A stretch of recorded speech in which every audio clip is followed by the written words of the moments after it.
भोग लाग्यो अब के खाउँ केही पनि छैन बाबु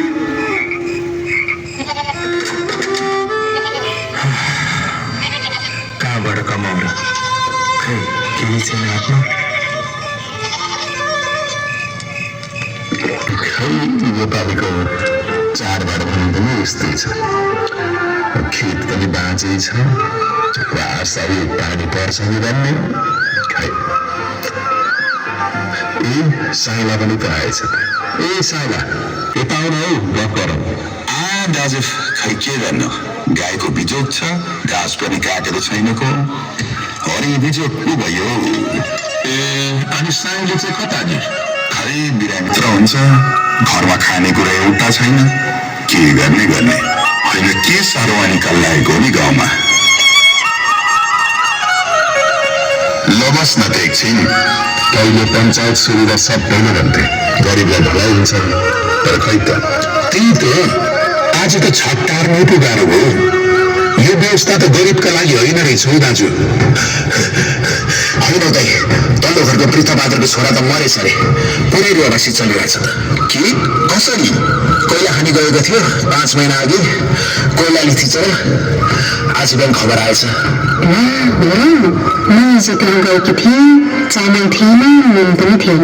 मैले 1 महिना चामल अलिकति नुन दिएँ बिचारी बिरुवामा भन्दै थिइन् मेरो ऋण धेरै छ छोरा फर्केपछि तिर्छु खै अब त सबै सक्यो आमा बाबा त धेरै वृद्ध छन् एउटा भएको बुढेसकालको लाठी पनि भाँचिगयो अब सहारा पो कसले देला नि धनीको सन्तान सहर र विदेश गरिबको सन्तान भोक भोकै मर्दै अनि यस्तो न्याय कस्तो हौ यो व्यवस्था ठिक छैन अब आवाज उठाउँ नत्र हाम्रो सन्तानले हामीलाई धिक्कार्नेछन् हो गाउँ गाउँबाट उठ्नुपर्छ अब परिवर्तन चाहिन्छ हाम्रो माग ठुलो छैन भोग लागेको बेला पेट भरियोस् बस राजाको हाम्रो कुरा पुग्ला र राजाको दयालु छन् रे उहाँले सुनिदिनु हुने भने त केही त होला नि भोटबाट क्रान्तिको आवाज निस्क्यो गाउँ गाउँमा एउटै स्वर गुन्ज्यो हाम्रो आवाज काठमाडौँसम्म पुगोस् केही दिनसम्म छिन्ताङमा यही कुरा चलिरह्यो 1 कान 2 कान हुँदै त्यो स्वर मैदानभर फैलियो र अन्ततः त्यो आवाज साँच्चै काठमाडौँ पुग्यो गाउँलेहरू खुसी थिए अब त हाम्रो कुरा सुन्ने भयो हाम्रो दुःख बुझ्ने भयो भनेर तर विडम्बना अनि त्यो बाहिर निस्के बाहिर निस्के सबैजना बाहिर निस्के लाइन ल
पढाइको अन्तिम परीक्षा छ म पास भयो भने आमा र बुवा खुसी हुनेछन् बुवाले भन्नुभएको थियो त पढ छोरा हामी त खेत जोत्न सक्छौँ आमाले पनि भनेकी थिइन् एक दिन हाम्रो घरमा पनि रेडियो बस्नेछ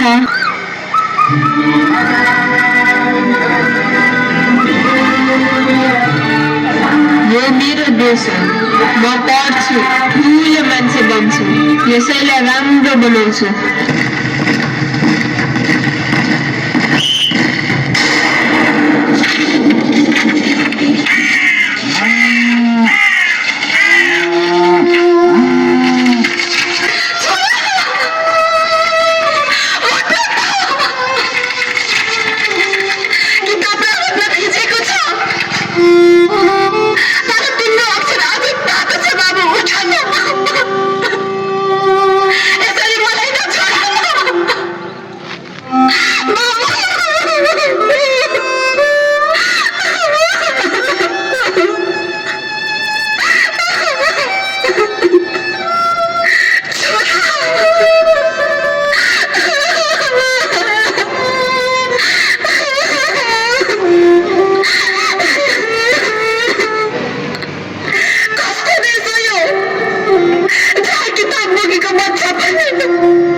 वर्षे बालक,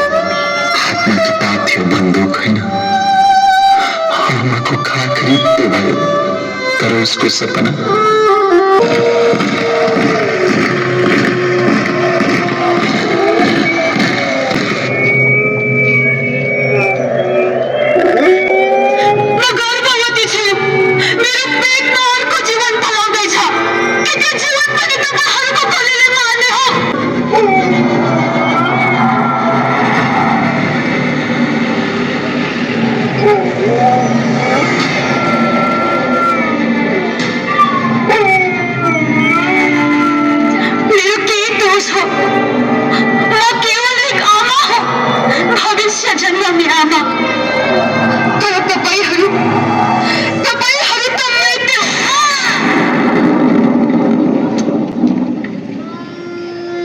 श्रीमाया राई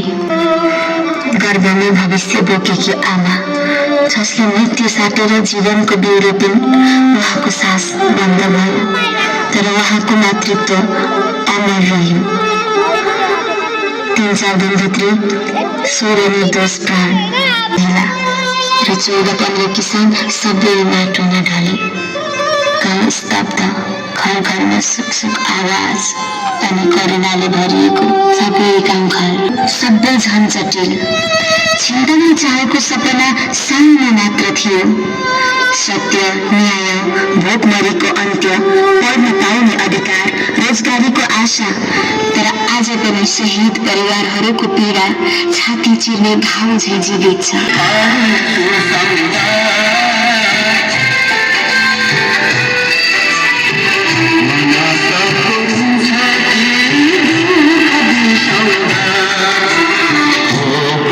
I'm